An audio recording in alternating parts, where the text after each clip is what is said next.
Helpful hints. I still wanted to be friends with Betsy, even if that was hard now, because of me being cool and her not.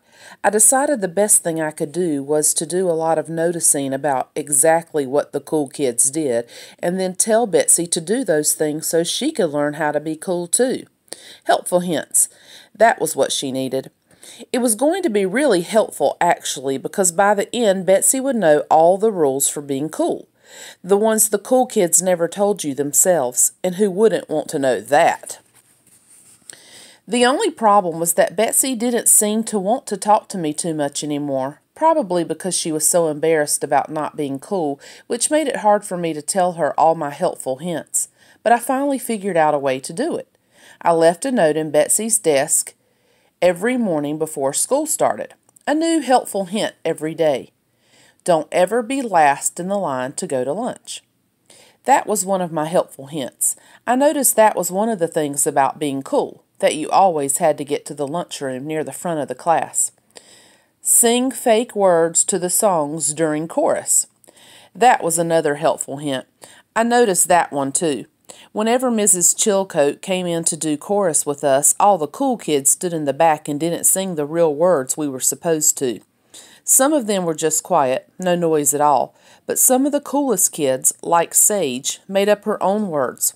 Like when Mrs. Chilcote was teaching us the song Waltzing Matilda, Sage kept singing Farting Fat Hilda instead, which, as far as I could tell, didn't make any sense.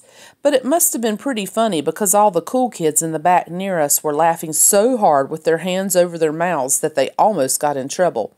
So I figured that was a pretty cool thing to do. All my notes to Betsy were really helpful hints, I thought. And I left them right where Betsy would be sure to find them, at the very front of her desk every morning. And I knew Betsy could read them. Betsy was a really good reader.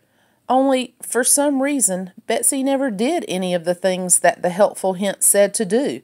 She kept leaving for lunch at the back of the line, way behind me and all the other cool kids. She kept standing exactly where she always did when Mrs. Chilcote came in for chorus, and she never sang any fake words. I kept leaving the helpful hints, though. A new one in Betsy's desk every morning, because if Betsy didn't figure out how to be cool, then we couldn't hang out anymore, and I sure did miss hanging out with Betsy. Second best. You should run for vice president of the class, Albie, Darren told me while we were in line for tetherball. It was Candace and Sage playing. Candace was winning. Really? I said. My stomach was grumbling from only eating my bagel at lunch, not my kimchi. The week before, Nassim said kimchi smelled, and even though Darren told her to shut up, I didn't want to eat something that smelled anymore. How come? Duh, because it's only the second best job you can have in the class, Darren said. Well, what's the best one, I asked. President, dummy. Darren still called me dummy sometimes, even though he was my friend now, only he said it while he was laughing and not laughing at me. I didn't think. So I figured maybe it was okay, even if I didn't actually like it a whole lot. Well, what does vice president get to do again? Lizzie asked. Lizzie and Nassim were making bead bracelets while they waited for tetherball. Is that the calendar one?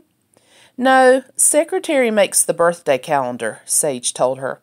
He jumped up to hit the tetherball, but missed, and Candace got it instead. Whack! Vice president switches off the computers at the end of class and makes sure all the lights are turned off when we leave the room. Treasurer takes the hot lunch count to the office, and safety officer carries the first aid kit in fire drills. The president is the one who takes attendance, Darren said, stepping up next to play tetherball after Candace whacked Sage out. That's the one I'm going to be. That made me confused. How do you know you're going to be president if nobody's voted yet? Duh, Darren said as he held up the ball to serve, and Sage snorted as he passed me to go to the back of the line. Who else do you think would win it? I don't know, I said. I think a Leaf would be pretty good at taking attendance, or Grace, or... I stopped talking because I realized no one was playing tetherball. Instead, Darren and Sage and Candace and Nassim and Lizzie were all looking at me funny. That's when I realized that Darren hadn't really been asking me a question. "You'd be a good president," I said to Darren. That seemed like the right thing to say. Darren nodded when I said that, so I knew it was right. He held the tetherball up again to serve. "Thanks. And you'd be an awesome VP." I smiled at that. "I'll make sure no one else runs so you'll win for sure. Then we can be in charge together." And that time he whacked the tetherball good and hard.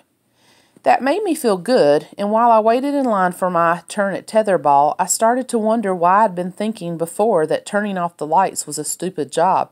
It was going to be a great job. I was going to be awesome at it.